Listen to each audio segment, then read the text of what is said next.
Welcome to the channel. This is Coach Charles on Kick on Sports. Now, this is a very interesting adventure for me, basically, because this is our first live stream, and there's a lot of give and take. There's a lot of understanding that we need to have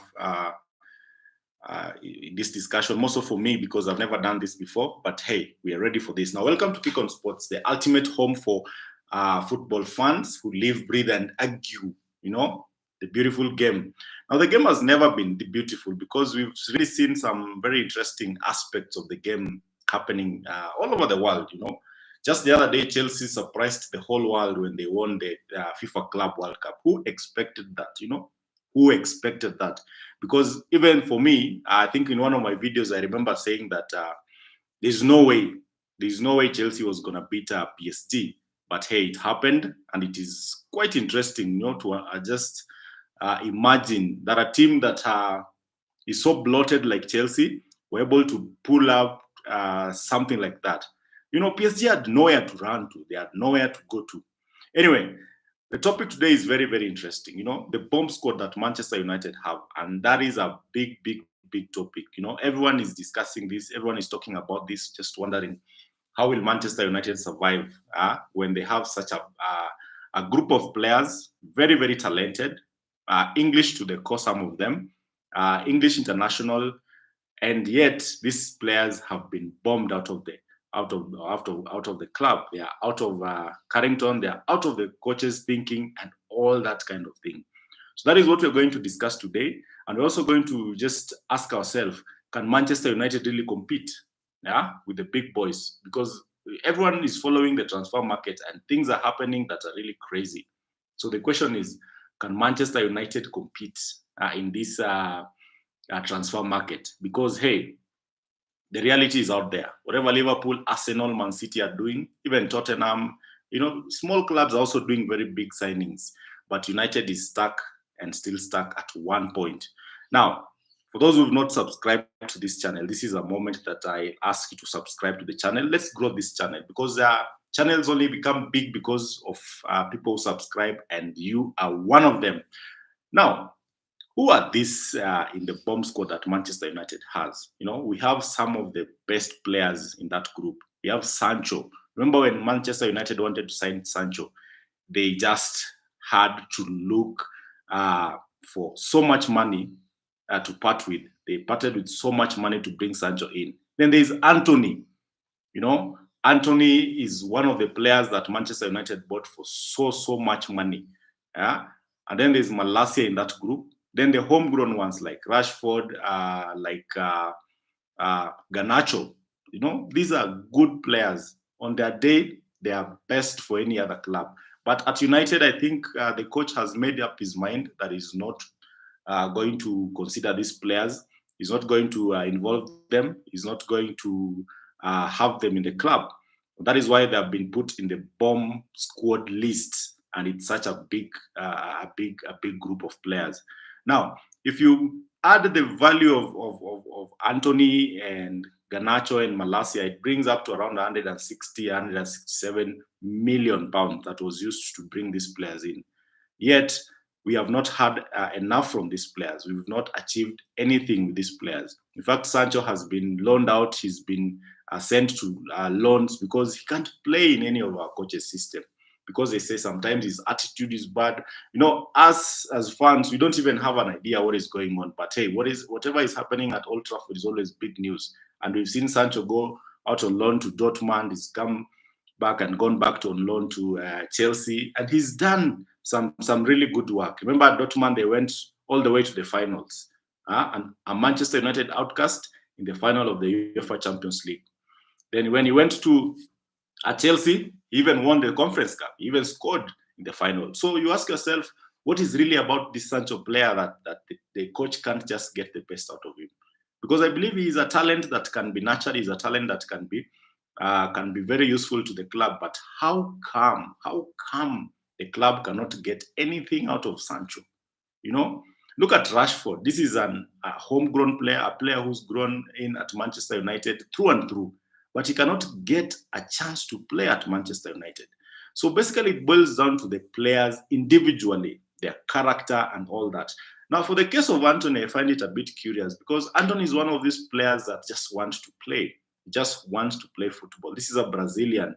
So I don't know whether it is his talent that was misjudged or Ten Hag didn't just do his homework, or Manchester United is just such a big club that when you go to, you cannot be able to do what you used to do. Because that is what we see in Anthony. He's not able to do so much at Manchester United. But when he was sent on loan at Betis, this boy was doing some really serious stuff. He was playing. In fact, Betis wanted to sign him. They still want to sign him permanently, but it is not happening for him at Manchester. So you ask yourself, is Anthony really in the same bracket as Rashford and Garnacho, and Sancho? I don't think he is. I think he's a better player if given love, he's shown love, he's allowed to express himself. I think he's a way better player. Now, Malacia is a bit curious because when this kid was brought in, he had a very bad injury. He went out for over 8 months. When he came back, he was not able to just cope with the pace. So, this is just a tragedy for Malacia. But he's still in the same group as these other players. But the question is, can these boys be able to achieve much, outside Manchester United? Now, going forward, Manchester United cannot be able to sign players. Look at the transfer market currently. United have only signed 2 players, and one of them is Matheus Cunha. Cunha is good. He's been at Wolves. He's a Brazilian international. He can really play some good football. Then there's Diego Leon. Diego Leon was brought in for undisclosed fee. He's a left back. He's a very young kid. I think he's 18, 19 years. He's really powerful. I've seen some clips of him doing some serious things, but hey, those are the only signings that Manchester United have. Now, can we really compete with the big boys of the Premier League? The Arsenals, the Man City, the Chelseas, Liverpool, Tottenham, can we compete? Even Newcastle. I don't think we really have that capacity. With the signings that we've not done, and these players and these teams have done, I think Manchester United are at a loss. This is going to be a long season for United fans. Last season was not long. This one is going to be a very long season. And I'm really scared for the club because the fans of these other teams will make our life miserable. More so Arsenal. Look at what Arsenal are doing. Just the other day, they were complaining about not signing anybody. But right now, up to this point, Arsenal have brought really good players. Kepa Arrizabalaga. This was the most expensive goalkeeper in the Premier League, 80 million plus. Nobody had thought about that. Played for Chelsea, but went to Arsenal for just 5 million pounds. He's a very good player, confident. He's a Spanish international. He's won some cup with Spain. So he is a player that can come in case David Raya gets injured. Then they brought in Zubimendi. Now, I remember the Euros when Rodri went out injured. Everyone thought England is going to win this. England now has a chance to win this. But it's never happened because Zubimendi came in and just did what Zubimendi does. He did so well, and he was able to just anchor that midfield. The position that he took when Rodri left, he was able to do so well.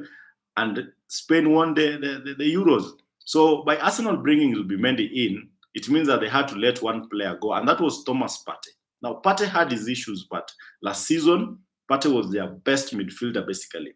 He was all over the pitch. He was giving those passes until the semi-finals against PSG, when he was basically reduced to a throwing merchant, doing nothing, just throw-ins and throw-ins and throw-ins, nothing coming out of Arsenal in that game, more so from Partey. Then Partey was let go because of I think his contract expired, and then there were issues with Partey, and that is a topic for another day. Then Arsenal have also brought in Christian Nogard. I remember Nogard at Brentford has been very productive. This guy has been scoring goals, chipping in with some beautiful goals. When Bemo is not scoring or when Wissa is not scoring, Nogard always chipped in with some few beautiful goals. But now he's at Arsenal. He's 31 years. It was very curious when Arsenal brought this guy because nobody really saw it coming. A 31-year-old for the money that they spent on him, people are a bit curious about it. But hey, this is a good player, a squad player that Arsenal need. Then there's Zubimen, no, not Zubimen. There's Madueke. You know, Madueke was vilified. He was insulted. He was, he was told all kind of stuff online. But hey, this is a talent for the future. He's still very young. His ceiling is still up there. He can still grow. He can still make things happen. So with Madueke joining, and then there's a final, not basically the final. There's also the Gyökeres a deal that is almost done. Everyone, even Fabrizio Romano is talking about it.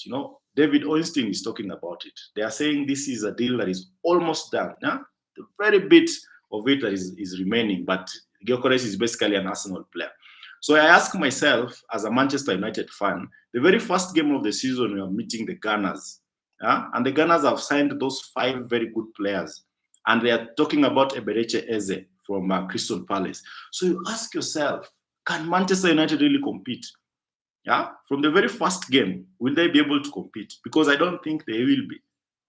If you look at the signings that their opponent, that is Arsenal, on the very first day of the Premier League is, and what they have done, I don't think Manchester United have a chance. We basically don't, unless things change, unless we do better, unless we bring in some really, really good players out there. But the question is who?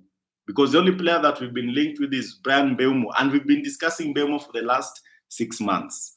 6 months have gone. People have signed. Arsenal 3 weeks ago were not even in the mix to sign Madueke and Gyökeres. But right now, they've already finished these deals. They are talking on Eberechi Eze. But Manchester United, we're still stuck on Brian Mbeumo. Brian Mbeumo, yes, he's a good player. Yes, he's a fantastic goal scorer. He can fill in some of the gaps that I think we need at the forefront of our team. But it has taken too long. A club like Chelsea started discussing Pedro, and 2 days later, this guy was signed. So the question is, why is signing players for Manchester United so difficult? If Sir Jim Ratcliffe is a Manchester United long life fan, then why is he not able to release finances so that Manchester United can sign players? It is becoming very, very hectic for the fans out there. So my worry as a United fan, as Coach Charles, on day one, we have Arsenal. How are we going to compete with Arsenal? Because last season, remember, these guys were runners-up. The other season, they were runners-up. These guys have been runners-up because their team is functioning. It's only that I feel last season, the officiating was what let Arsenal down. Because there were a lot of unnecessary red cards that the club and the team were exposed to, which really derailed them. But basically, on a player-to-player basis, Arsenal are up there with the best, but they didn't manage to make it. Now, on top of that, Arsenal have added very good players, 5 of them, very accomplished players. Now, leave Arsenal alone. When you go to Liverpool, the story is the same. These guys have done their business, and they are talking about Alexander Isak and Ekitike. So just imagine a team that won everything. They beat everyone almost and won the Premier League with a very big gap. Are still talking about Alexander Isak. They're talking about Ekitike. Now, if they get these players, it means that it's game shot. There's no way other teams will be able to compete. Man City have done their bit. The double Ryans, the Cheki and the Ait Nouri. Then there's Tijani, Raiders. Then there's other players that they are still looking at. It tells you that Manchester United have been left behind. And they are being left behind because of the leadership that is there. Manchester United will not be able to compete. 15th last season, and they have only signed 1 player and a kid to come and build up. Yet other teams that won the league, teams who are 2nd in the league, 3rd in the league, the ones that have won Conference League and Club World Cup, they have signed very good players out there. And yet, Manchester United that needs all these players haven't done much. So the question is, where are we heading as a club? Where is football heading? Anyway, the jury is out there. that is where now you come in with a question. How will Manchester United survive the new season? Because I don't think it will be very easy for United. It's going to be a hard season. It's going to be a long season. And we shall talk about this until something happens. Now, I was looking at the signings that these other clubs are doing. Financially, it's an outlay that is quite big, but it's something that they can work within. A team like Newcastle spending 55 million on Elanga is very curious. You know, right now they're talking about Ekitike. They want to partner him with Alexander Isak, but Liverpool are sniffing on Isak. Now the question is, will Newcastle let Isak go for them to get Ekitike, or will they stick with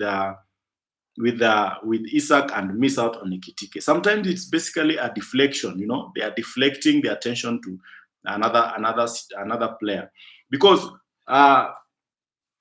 if Liverpool wants Isak and Liverpool are keeping Ekitike as a backup plan, it becomes very interesting. And Newcastle have Isak, and they also are keeping tabs on Ekitike. So who is playing who? Who is fooling who? Everyone is looking at a situation whereby who will blink first. But the cost of Isak is going to be prohibitive because it's 120 million. In fact, they have to break the British record for them to get Isak. And remember, Newcastle have the money. They really don't care. You know, these guys are run by a state corporation. So basically, it is not going to be easy. But the jury is out there. Who is going to blink first and who is going to make it happen for their club? Now, as Manchester United fan, all we can do is pray that things change, because whatever is happening right now is unbelievable. It is not right. It is not acceptable. Now, this live stream was not supposed to go for this long, and that is the end of our discussion. Now, if you have a question, make sure you put it on the comment below. We can talk about this. Now, for those who have not subscribed, please click on the subscribe button, because football has to go on. Whether Manchester United decides to join the signing crew, or they'll remain rooted at the bottom. Thank you for joining us. This is Coach Charles on Kick on Sports. And